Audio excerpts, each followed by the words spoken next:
In my last video, I went over the complete story of Corky 2, the oldest orca in captivity. But I also mentioned that I have met Corky in person. Well, I will go over that experience.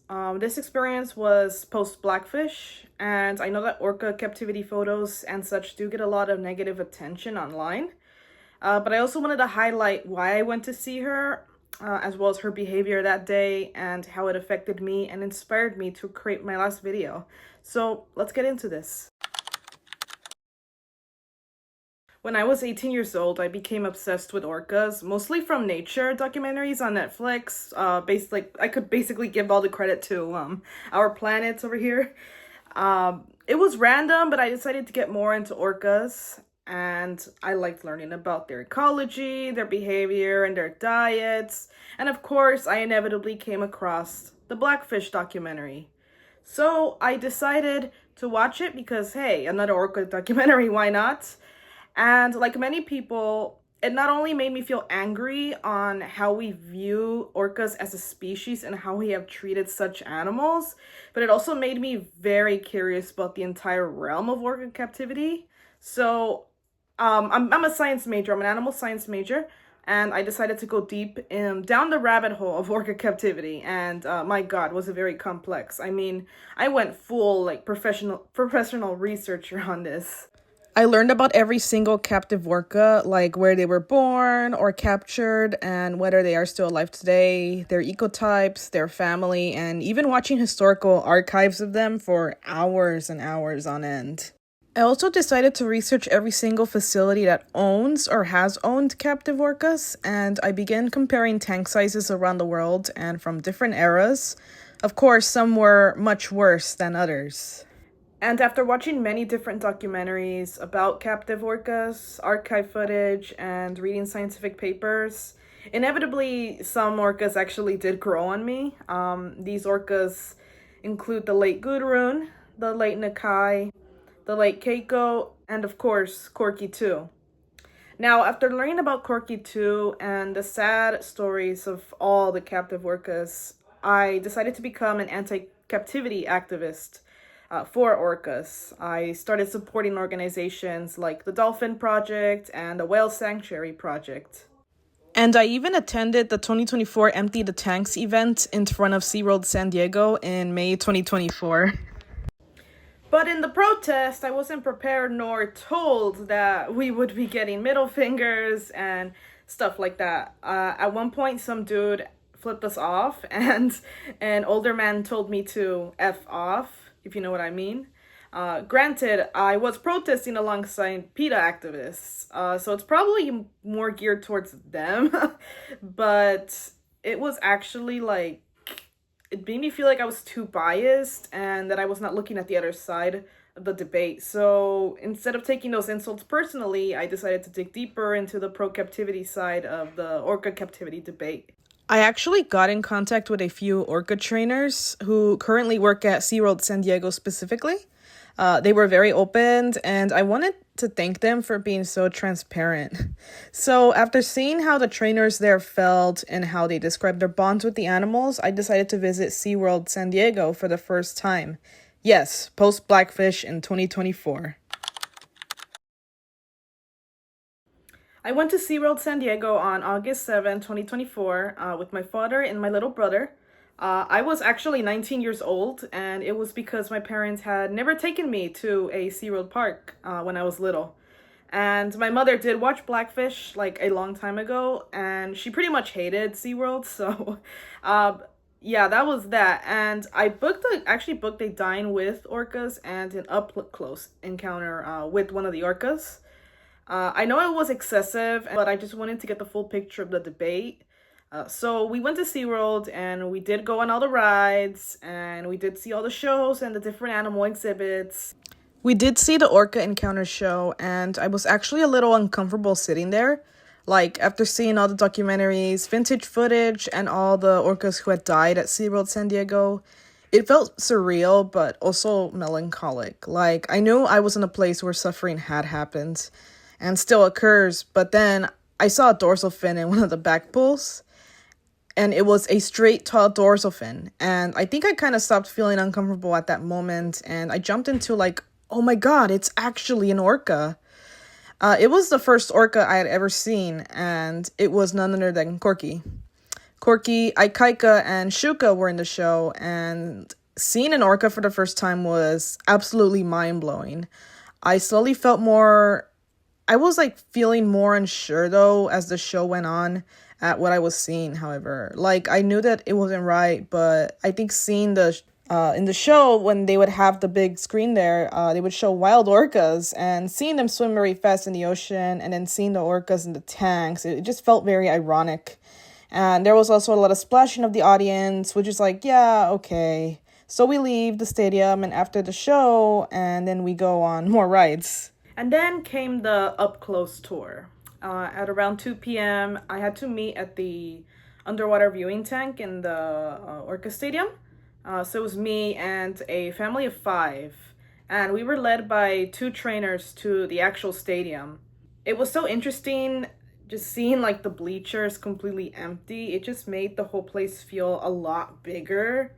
The trainers were very nice and we got to ask questions. After like 10 minutes, it was actually time to meet one of the orcas and like their head trainer. So the family I was with went to another trainer, with another trainer and Ikaika. And I was led to another one with Corky too. The first thing that happened is that I was basically like frozen in awe, like completely. I was introduced to Corky, of course, but then I took 2 photos.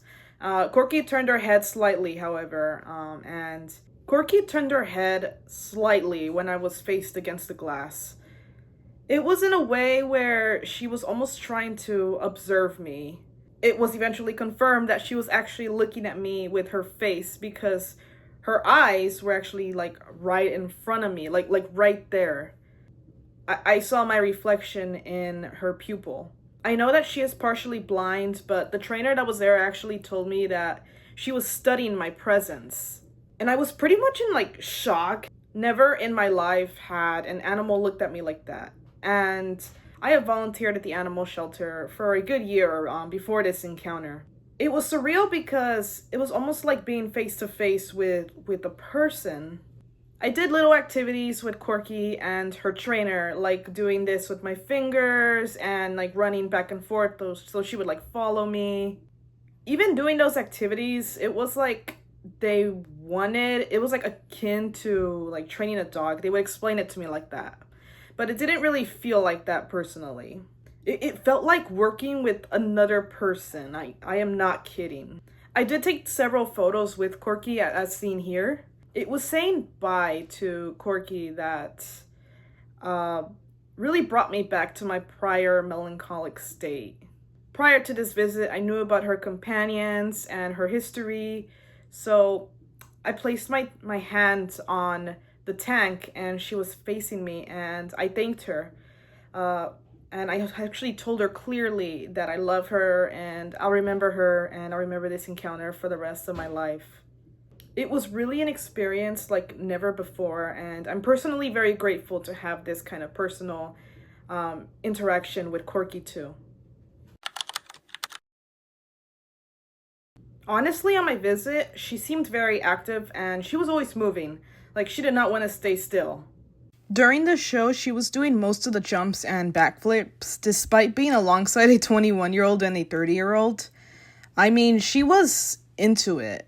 During the up-close tour, she was very attentive and she was very curious. I know that she's seen thousands, if not millions of people in her life, probably more than like any other orca ever, but the way she observed me felt almost like curiosity. I'm sure she's done this to other visitors before, but my goodness, like I will never forget that. And in the Dine With Orcas, it was the 5 p.m. one, and it was Corky and Ikaika in the pool. The trainers were actually feeding them while we ate, so we would eat like right next to their pool on the back. And the orcas jumped out of the water several times. She was very active at this part as well. She was doing backflips and swimming around the tank.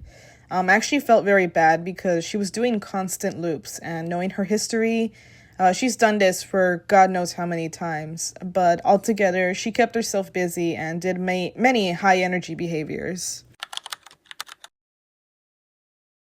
Okay, so I mentioned earlier that orca captivity is a very heated topic, and you're probably wondering how this visit was received. So let's do external first. I did post photos of me and Corky on my social media, and I did take a break from social media due to school. So after I just posted it, and then I just like went away for a while. However, I did return a few months later, and I did get likes, quite a bit actually, but I got the inevitable heated comments. Like the rude comments I got when I was in the protest, I got hidden comments saying that I was an idiot and that I didn't know what I was doing and that I didn't know my stuff. And there was someone that was saying I was and I understand where these individuals are like coming from, but I didn't appreciate the language used.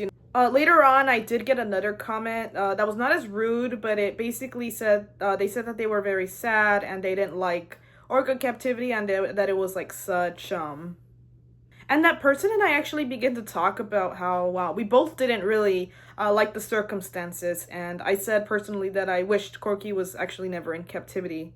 Another thing about these comments was that in the description of the post, I actually talked more about this visit and why I decided to do it and how I felt, but you know the internet.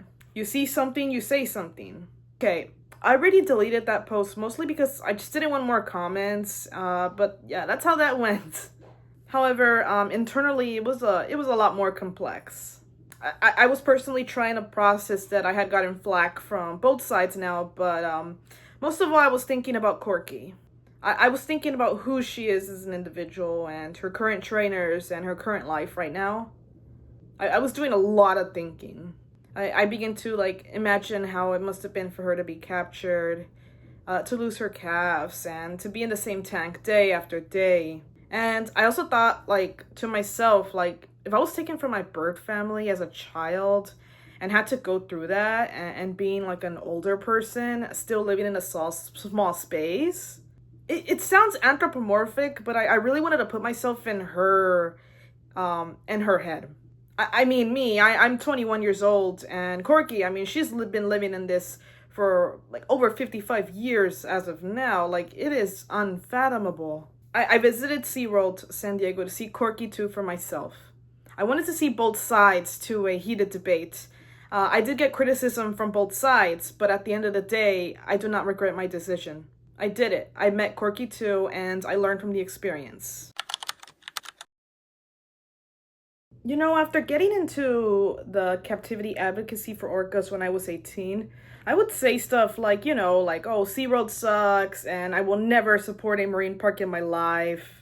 However, I learned that the most powerful experience for an advocate is to experience what you are speaking out about and to meet individuals who have actually gone through it in real life, rather than like seeing documentaries or just pictures. Seeing Corky 2 and the other orcas at SeaWorld San Diego was something that I had to experience, and it was enlightening for me because not only did I get to see an era that was gradually fading away, but I also got to meet an individual with an individual who was a major figure in the anti-captivity movement for orcas, and one who has gone through the full history of orca captivity. I mean, Corky 2 was born in the wild. She lived through the violent orca captures in the Pacific Northwest before the Marine Mammal Protection Act. She lived in a facility that we today would be considered inhumane and outrageous, actually. She lived through the heydays of SeaWorld and Shamu, and saw the public's growing opposition to orca captivity. When you look into the eyes of an individual who has gone through that, it's a very powerful reminder of why you decided to speak out against this, and why it is very important to remember every individual captive orca who lives today. Every single captive orca who is living, they all have their stories. Seeing the individuals who are experiencing this actually makes you think. I'm not saying that you should go and meet Corky today or go to SeaWorld. I just wanted to explain that this was a very impactful event for me and my stance on orca captivity as a whole.